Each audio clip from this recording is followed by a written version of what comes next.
బాబు కీలక వ్యాఖ్యలు చేశారు. పోలవరం ఏపీకి జీవనాడి అని పేర్కొన్న ఆయన 2027 మార్చి నాటికి ప్రాజెక్టును పూర్తి చేసి జాతికి అంకితం చేస్తామన్నారు. పట్టిసీమ ప్రాజెక్టును కేవలం 12 నెలల్లో పూర్తి చేసి కృష్ణా డెల్టాకు నీళ్లు అందించామని గుర్తు చేశారు. రాష్ట్రంలోని నదులన్నింటినీ అనుసంధానం చేసి కరువు లేని ఆంధ్రప్రదేశ్గా తీర్చిదిద్దడమే లక్ష్యమని ఆయన అన్నారు.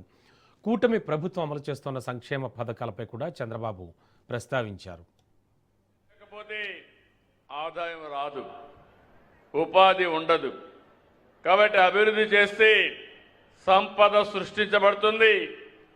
సంపద సృష్టిస్తే ఆదాయం పెరుగుతుంది.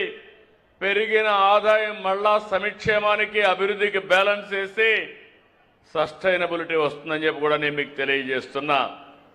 ఇవి జరిగితే ప్రతి ఒక్కరి జీవన ప్రమాణాలు పెరుగుతాయి. ఈ విషయం మీరు గుర్తుపెట్టుకోవాల్సిన అవసరం ఉంది. అందుకే ఈరోజు పరిశుభ్రత అంటే కేవలం రోడ్లు క్లీన్ చేయడమే కాదు, అది కూడా చేయాలి. చెత్త లేకుండా చేయాలి. పర్యావరణాన్ని కాపాడుకోవాలి. ప్రజల ఆరోగ్యాన్ని కాపాడాలి. ఎక్కడికక్కడ మీలో ఒక ఫీలింగ్ రావాలి. మొన్నటి వరకు చెత్త చెదారం ఉండే సెంటర్ని ఈరోజు బ్రహ్మాండంగా చెట్లు పెట్టి అభివృద్ధి చేసి మార్బలేసి ఐ లవ్ గుడివాడ అని బోర్డు పెట్టారు. స్వచ్ఛ సర్వేక్షణ్ 25, 26 చాలా బాగా చేయగలిగాం. దీనికి కారణం మీ అందరూ. నేను ఒకటే మిమ్మల్ని కోరుతున్నాను, ప్రతి కుటుంబం భాగస్వాములు కావాలి, ప్రతి వ్యక్తి భాగస్వాములు కావాలి.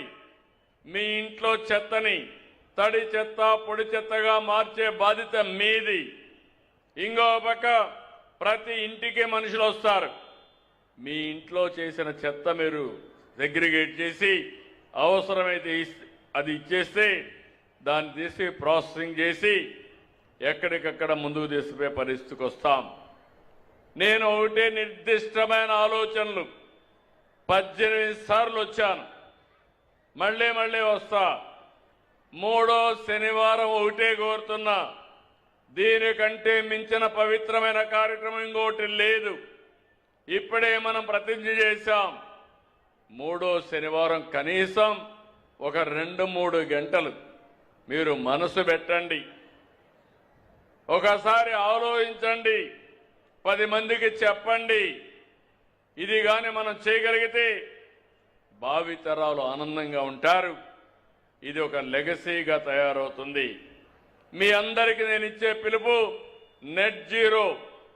మీ ఇంటి మీదనే మీరు కరెంటు ఉత్పత్తి చేసుకోవాలి.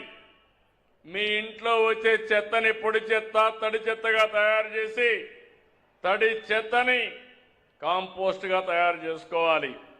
పొడి చెత్త